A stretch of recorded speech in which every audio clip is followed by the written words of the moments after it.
Good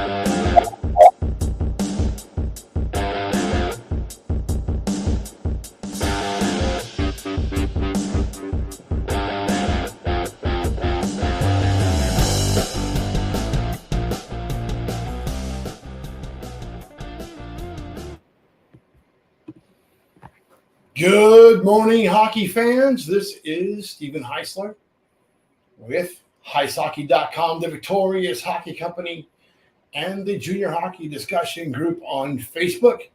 You are watching the Junior Hockey Morning Show. Today is Tuesday, August 15th.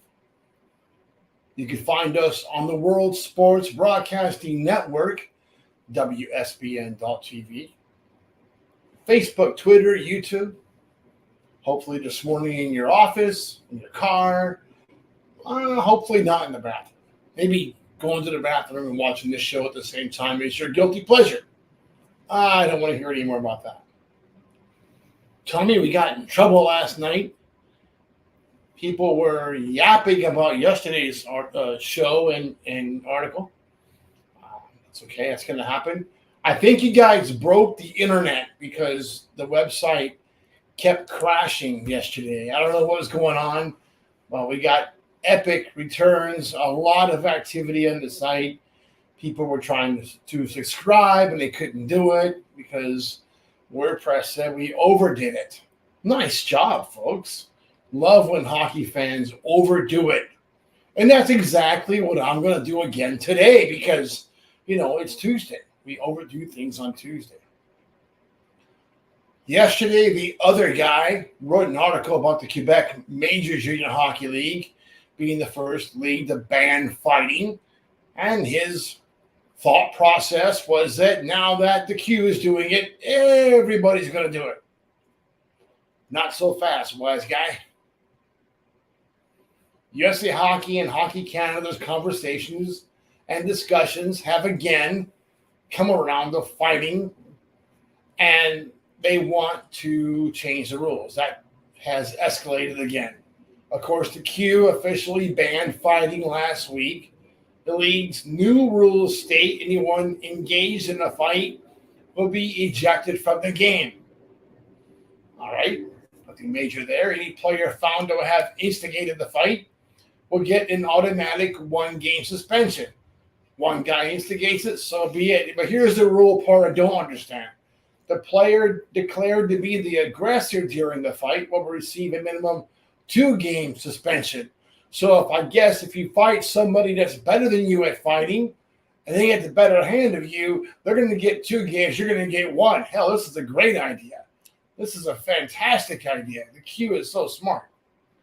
Players involved in multiple scuffles in the season will start receiving an automatic suspension, beginning with the second fight, in addition to other sanctions. Of course, the Western Hockey League has rules against staged fights, and the OHL suspends players who might get caught fighting too often. The Q's take is weak. What more can be expected from Canada's most liberal province? Maybe for an encore, they will outlaw heterosexual males from the province. White heterosexual males from the province. That's inevitable. I've been to Montreal. Not saying nothing official. A lot of rainbow flags in Montreal. We don't see either of those things happening in the Dub or the OHL. Hockey Canada can try to force it, but the Dub and the OHL depend too much on ticket sales for anything that drastic to be seriously considered. Should we force every player in the game to utilize a full face mask? Is that what's next? Are missing teeth, stitches, eye injuries, and broken facial bones any less important than head injuries that may result from fighting? These injuries happen from high sticks, pucks, elbows. Should we dull all skates to reduce the risk of severe cuts? There have been many incidents when a player was severely cut by a skate blade. Let's all the skates. Sounds ridiculous, doesn't it? Where will all the demand stop? You let these crazy people influence our game, continue to influence our game. We'll be like figure skate. Go pick on football. Stop tackling. Make all the football players wear flags. Maybe in LA, San Francisco, the flags might be just what they want. Portland. Brain injuries are at the forefront of these discussions, and coming up with reasonable ways to prevent them should be a focus. The NHL has done a great job educating players on exactly what are acceptable hits and what are not. The fundamentals of the game cannot change. Skating, stick handling, passing, shooting, checking, and most important, respect for the game. Should we make changes to the fighting rules? Absolutely. The MMA and what the hell? MMA, what's the other one? UFC, and when those guys are following each other to the mat.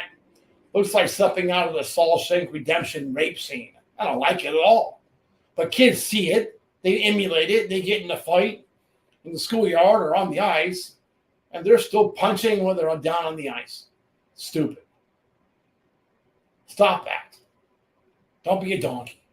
Someone is got a clear advantage, peel off. It's over. Should we make changes? Yes. At which levels and what changes? Those are the $1 million questions. But the elimination of it altogether, that's not the best solution. I want to see some hard facts. What are the real numbers from concussions from fighting? Can't get that answer from anybody. Why can't we get a real number? How many kids actually get concussed from fighting? So what can we do to eliminate unnecessary injuries that result from fighting? Maybe we ask the linesman to step in when one player has a clear advantage. Hey, got the tap. You both are done. Peel off. You're done.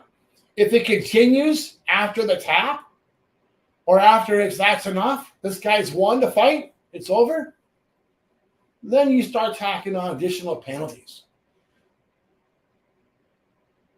Doing so would present much of the risk associated with players' heads bouncing off the ice. What if we stop the fight immediately if one helmet comes off? Punching somebody in the helmet, that's not very smart with bare knuckles, but, so be it. Or give game suspensions to those who are doing this more than once a game. Understandable? There are solutions out there other than saying just eliminate fighting from the game. Everyone has an opinion. Everyone is passionate about what's important to them.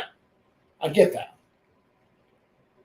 Again, we should be looking at trying to improve the game.